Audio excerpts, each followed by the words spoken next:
मित्रांनो, मुख्यमंत्री समृद्ध पंचायत राज अभियान 17 सप्टेंबर पासून सुरू होत आहे. कोट्यावधी रुपयांचं बक्षीस मिळवण्यासाठी प्रत्येक ग्रामपंचायतला आपली कामगिरी दाखवावं लागणार आहे. पण प्रश्न असा आहे, दिघांची ग्रामपंचायत नेमकं काय दाखवणार? गावाचं वास्तव कटू पण खरं. गावात स्वच्छतेची नावाला योजना, प्रत्यक्षात घाणीचं साम्राज्य. कचरा रोज जमा होतो, पण त्याचं व्यवस्थापन कुठं आहे? दलित वस्त्यामध्ये आजही पक्के रस्ते नाहीत, गटारी उघड्या पडल्या आहेत, सार्वजनिक ठिकाणी दिवे बंद, अंधारात लोकांचं आयुष्य. पाणी पुरवठ्यांचे चित्र अजून वाईट. नागरिक विचारतात, दररोज शुद्ध पाणी का मिळत नाही? आरोग्य सेवेबद्दल बोलायचं झालं तर सरपंच, उपसरपंच आणि सदस्य स्वतः उपचारासाठी सरकारी दवाखान्यात जातात का? ग्रामपंचायत आरोग्य समितीनं खरंच औषधं व यंत्रसामग्री तपासली आहे का, की फक्त सहीखाली सही होते? खाजगीच्या तुलनेत मोठ्या प्रमाणात प्रसूती सरकारी दवाखान्यात का होत नाहीत? खाजगी डॉक्टरांच्या लुटीवर ग्रामपंचायत नियंत्रण आणणार की डोळे झाकणार? वैद्यकीय कचरा कसा व्यवस्थापित होतो याचा हिशोब कुणाकडे आहे? आरोग्यावर दुर्लक्ष म्हणजे थेट गावकऱ्यांच्या जीवाशी खेळणं नाही का? दलित वस्त्यामधले रस्ते आणि गटारी यंदा होणार की पुन्हा आश्वासनाचा पाऊसच पडणार? कचऱ्यांचे ढीग व डासाचं साम्राज्य कधी संपणार?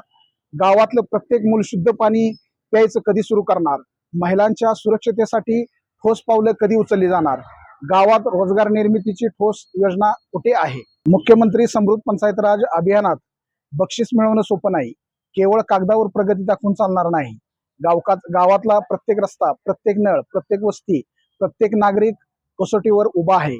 प्रश्न आहे, दिघांची ग्रामपंचायत या कसोटीवर खरी उतरणार का, की पुन्हा एकदा पुरस्कार नेत्यांच्या नावावर आणि समस्याचं ओझं नागरिकांच्या डोक्यावर? हा होता आमचा विशेष रिपोर्ट. आटपाडी माझा न्यूज. गावच्या प्रश्नांना आवाज देणं आमचं काम आहे, पण उत्तर देणं ही जबाबदारी आहे तुमच्या निवडून दिलेल्या सत्ताधाऱ्यांची. हा कुठला स्पॉट आहे? हा मेन दिगंची बाजारपेठेतला हा फिरोज जमादारांचं ते दुकान आहे. हे राजेश काटकरे यांची इमारत. आज ह्या बाजूला आमचा होलार समाज आणि पूर्वेकडच्या बाजूला मातंग समाजाची काही घर आहेत. मला एवढं सांगायचं आहे की आज आमच्या गल्लीमध्ये जर एखादा इमर्जन्सी पेशंट वगैरे जर झाला तर त्याला आमच्या घरापर्यंत कुठल्याही प्रकारचं वाहन येत नाही. आम्हाला वाहन ज्या वेळेस मेन रस्त्याला लावू आम्ही, त्यावेळेस आमचा पेशंट आम्ही उचलून न्यायचा आणि तिथं गाडीत भरून मग त्याला इमर्जन्सी ज्या काही सेवा असतील त्या सेवा देण्यात येतात. आता परिस्थिती आमच्या 5 नंबर वॉर्डामध्ये मी ज्या ठिकाणी राहतो या ठिकाणी माझं घर आहे आणि इकडं ह्या प्रकारे असे हे झाडे वगैरे उगवलेले आहे. मच्छरांचं साम्राज्य झालेलं आहे. आमच्या मुलाबाळांचं जे काही आरोग्य या ठिकाणी धोक्यात आलेलं आहे. माझी प्रशासनाला एकच विनंती आहे की लवकरात लवकर ह्या गोष्टींचा सगळ्यांचा पाठपुरावा करावा. जे काही जर का ग्रामपंचायतकडे पैसे नसतील तर जो काय आमचा 15% मागासवर्गीयांचा जो काही निधी येतोय तो निधी या ठिकाणी वापरून या आमच्या मागासवर्गीय समाजाचं नंदनवन करावं अशी मी त्यांना जाहीर विनंती करतो. आपलं नाव काय? आनंदा ज्ञान वेगळे. आपल्या इथं आपल्याला काय काय समस्या आहेत? समस्या काय, रस्त्याची गटरीवर रस्ता आहे, बोंबलाला 4 फूट रस्ता, इथं वाहन येत नाही. गटर केली ती बी आम्ही पाईप टाकून स्वतः केली आहे. ग्रामपंचायतीची काय येते सोय नाही. पाणी येते 6 दिवसानं पाणी येते आणि ती बी पोरा पाणी येत नाही.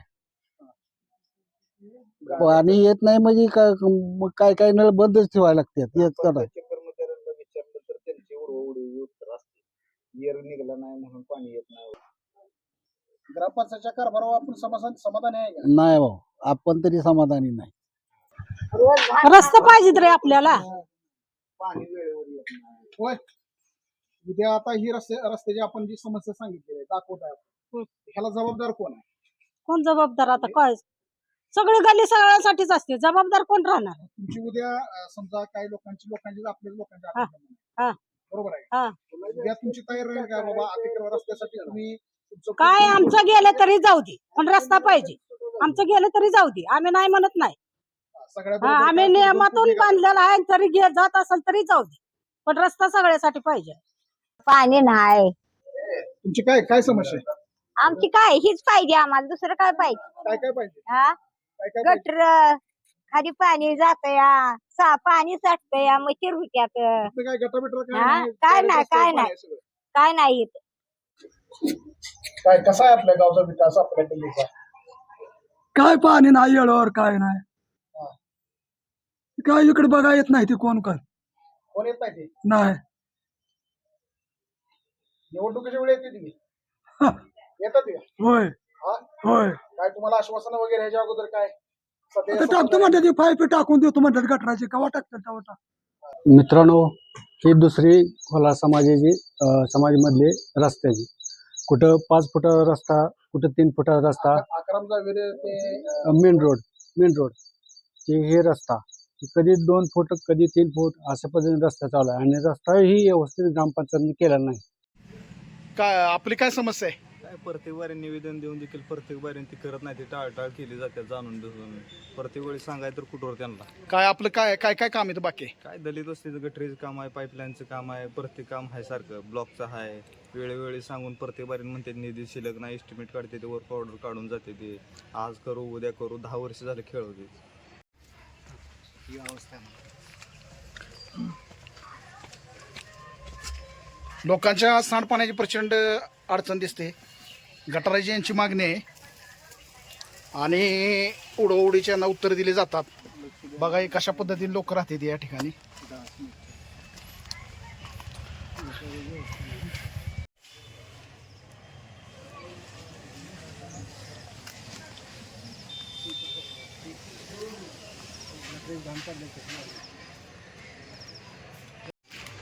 दलित वस्तीमधील जी गटर आहे ती घाण काढून इथेच टाकली जातात, परंतु इथली कचरा उचलला जात नाही, गाडी असून सुद्धा.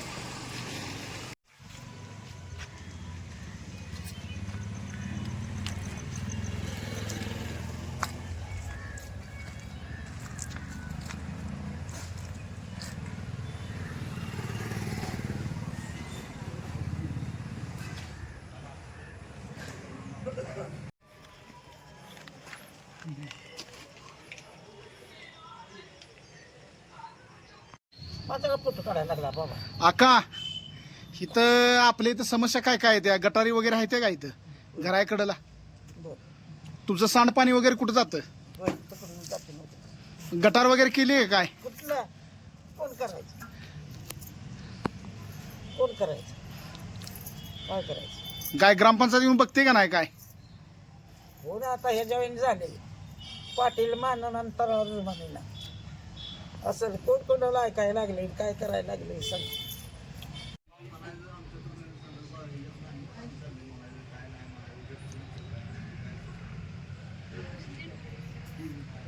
काय नाही ते बघा, हो का पाणी खाल तिथं सगळं पाण्याचा ढो सगळं तिथंच आहे. काय गटार नाही काय नाही, असंच आहे, उघड्यावरच आहे आम्ही.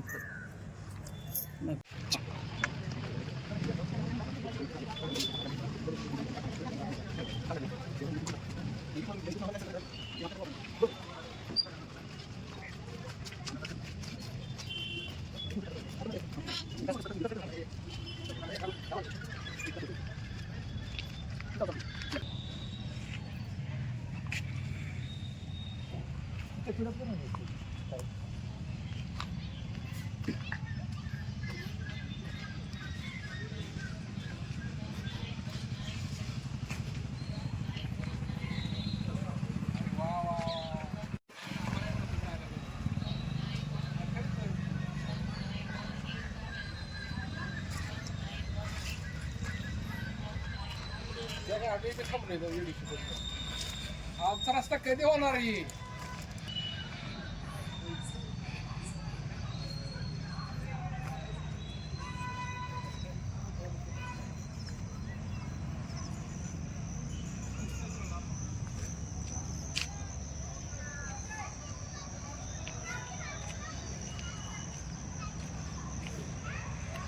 संपूर्ण नाव?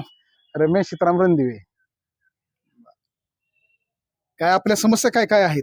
समज काय 50-40 माझं 50 वय आता चालू झालंय.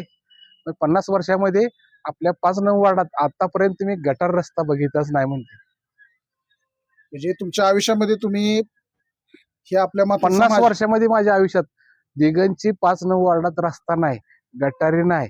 दुसरी गोष्ट 5 नंबर वार्डाला वाली नाही, वाली सुद्धा नाही. वालीच नाही आम्हाला 5 नंबर. नेतेगिरी करणारी भरपूर आहे ती 5 वर्षात एकदा येणार, पण मतं मागायला येणार आणि मतदान झालं कोण विचार करणार आमच्या समाजाचा 5 नंबर वार्डाचा. हे आता आम्ही ही सगळी परिस्थिती बघितली, म्हणजे सगळं घाणीचं साम्राज्य आहे, उघड्यावरती गटारीचं पाणी आहे, कुठं रस्ता दिसत नाही अंतर्गत, सगळ्या समस्या आहेत. ह्या सगळ्या खऱ्या आहेत का समस्या?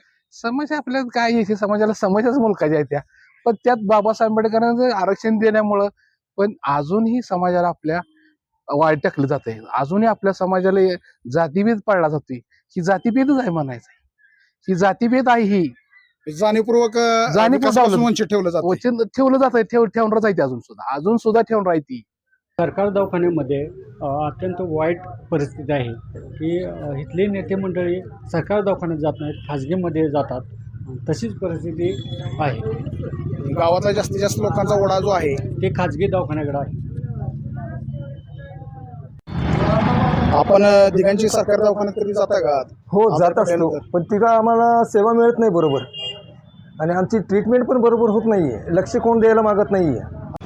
आपण राहायला कुठं आहे? देशमुख नगर, आपलं नाव? अंकुश नारायण कांबळे. तिथं मूलभूत ज्या सुविधा आहेत, रस्ते, अंतर्गत रस्ते असतील, गटारे असतील, रस्ते खराब आहेत आणि चिखल होतो, सगळं येण्या जाण्याला त्रास होतो. रस्ते तर आहेत का पक्के? रस्ते आहेत, पक्के रस्ते नाहीये, सगळी दलदल आहे, खडी आहे, आणि काहीतरी ॲक्शन घेतलेली आहे, त्याच्यामुळे ते रस्ते बांधायचं काम तसंच स्थगित झालेलं आहे. मग ते आम्हाला पाणी पण बरोबर टायमावर येत नाही, वेळेवर मिळत नाही पाणी आम्हाला. आम्ही करायचं तर काय? 8 दिवस पाणी, ती शिळं पाणी आम्ही पिऊन आजारी पडायला लागले माणसं घरातले सगळे. मित्रांनो, व्हिडिओ कसा वाटला लाईक करा, शेअर करा आणि आटपाडी माझा न्यूज चॅनलला सबस्क्राईब करा. धन्यवाद.